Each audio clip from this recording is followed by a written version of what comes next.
AI की दुनिया में ना एक जबरदस्त महासंग्राम छिड़ चुका है। हाँ बिल्कुल। और सवाल ये है कि भविष्य का सिकंदर कौन बनेगा, अमेरिका या फिर चीन? और इसमें एशिया के देश कहाँ जाएंगे, ये बहुत बड़ा सवाल है।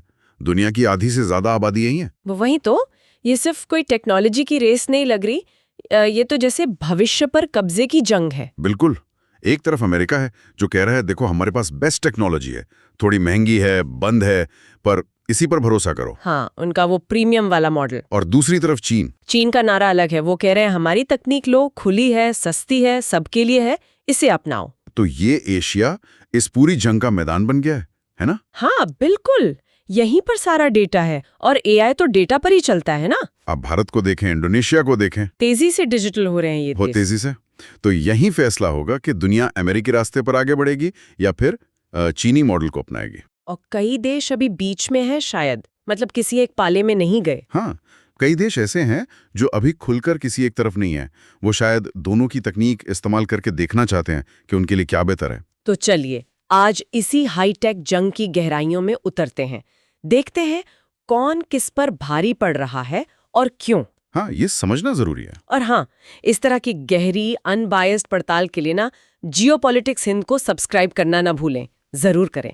तो पहले अमेरिका की बात करते हैं, उनका दाव क्या है? अमेरिका का जोर अपने जाने माने महंगे बेहतरीन लेकिन बंद सिस्टम्स पर है। जैसे आपने ओपन एआई का नाम सुना होगा। हाँ, जीपीटी मॉडल्स। वाई खबरें तो ये भी हैं कि राष्ट्रपति ट्रंप का विजन है कि अमेरिकी एआई इकोसिस्टम दुनिया पर वैसे ही छा जाए जैसे पहले कभी माइक्रोसॉफ्ट का सॉफ्टवेयर या एप्पल का दबदबा था। अच्छा, पूरी दुनिया पर एक तरह का कंट्रोल। हाँ, एक तरह से वही।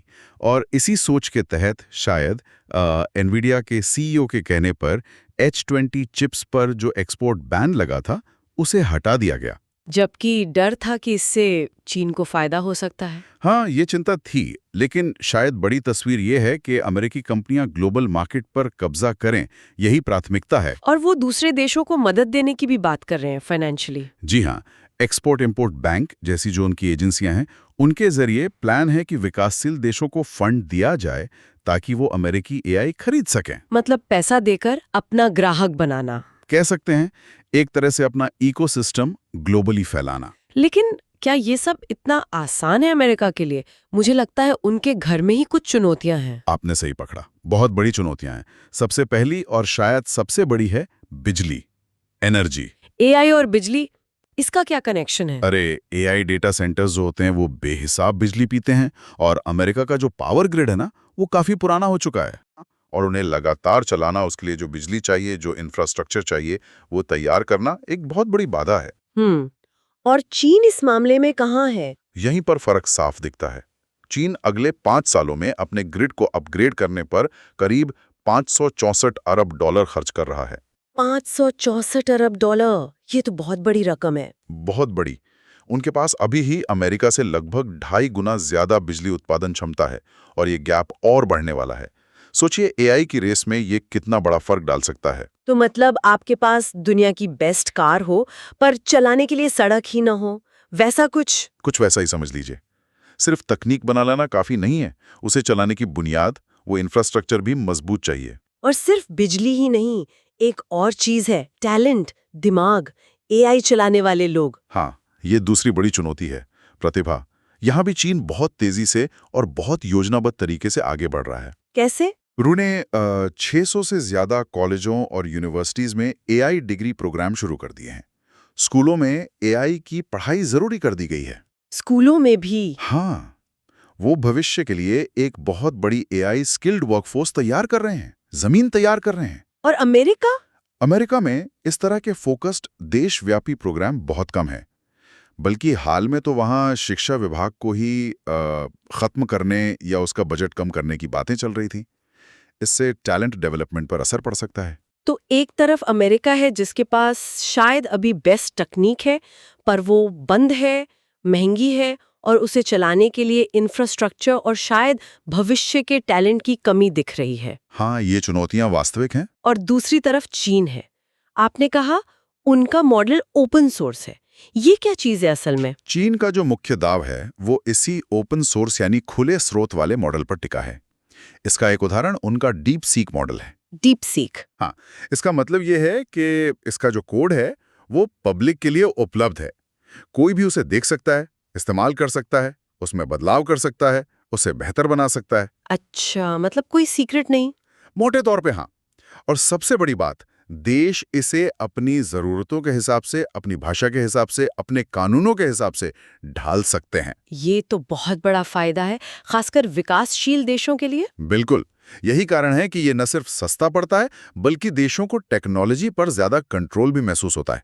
उन्हें लगता नहीं कि वो किसी विदेशी कंपनी पर पूरी तरह निर्भर है। तो इसी वजह से इंडोनेशिया, मलेशिया, पाकिस्तान जैसे देश चीनी एआई की तरफ ज्यादा झुक रहे हैं। हाँ, ये एक बड़ा कारण है। वो पश्चिमी टेक कंपनियों के उस जाल में, उस एकाधिकार में फंसना नहीं चाहते जहां शर्तें बहुत कड़ी होती हैं और दाम बहुत ज्यादा। ये वाकई में एक अलग ही रणनीति है। और आपने पहले हुआवे का जिक्र किया था कि वो प्रतिबंधों का तोड़ निकाल रहे हैं। जी हाँ, हुआवे जैसी जो चीनी कंपनियां हैं, जिन पर अमेरिका ने कई तरह के प्रतिबंध लगाए हैं, वो भी चुप नहीं बैठी हैं। वो क्या कर रही हैं? वो एक दिलचस्प तरीका अपना रहे हैं। उनके पास शायद अमेरिका जैसे सबसे पावरफुल सिंगल चिप्स ना हो, तो वो क्या करते हैं, कम शक्तिशाली चिप्स को बड़ी संख्या में एक साथ जोड़ देते हैं। इसे क्लस्टरिंग कहते हैं। मतलब कई छोटे इंजन मिलाकर एक बड़ा इंजन बनाना। हाँ, कुछ वैसा ही। और इस क्लस्टरिंग तकनीक से वो अमेरिकी हाई एंड सिस्टम्स के लगभग बराबर की परफॉर्मेंस हासिल कर पा रहे हैं या करने का दावा कर रहे हैं। तो प्रतिबंध भी उन्हें रोक नहीं पा रहे पूरी तरह से। वो रास्ता निकाल रहे हैं। ये दिखाता है कि उनका इरादा कितना मजबूत है। उनका लक्ष्य तो 2028 तक एआई के क्षेत्र में 70% आत्मनिर्भरता हासिल करना है। 70%, ये तो बहुत महत्वाकांक्षी लक्ष्य है।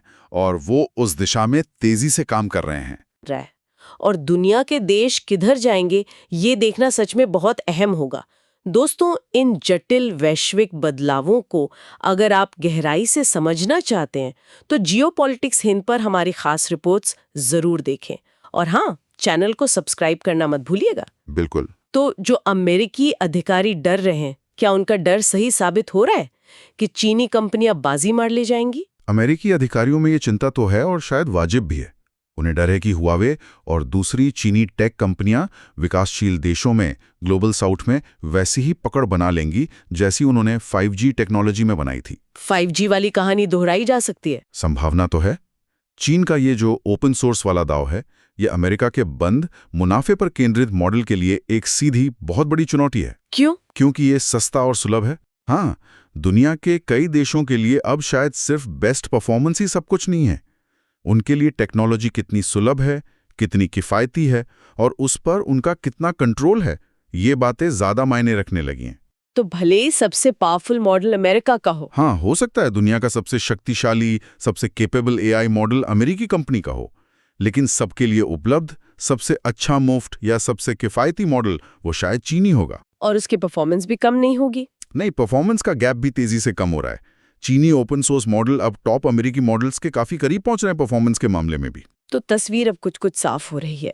एक तरफ है अमेरिका, जिसके पास एडवांस मगर बंद और महंगे सिस्टम है और वो ग्लोबल डील करने की कोशिश में है। हाँ, टॉप डाउन अप्रोच कह सकते हैं। और दूसरी तरफ है चीन, जिसका मॉडल खुला है, सस्ता है, जिसके पास बड़ी संख्या में टैलेंट तैयार हो रहा है और जो आत्मनिर्भर बनने पर पूरा जोर लगा रहा है। बिल्कुल, बॉटम अप या ज्यादा समावेशी अप्रोच।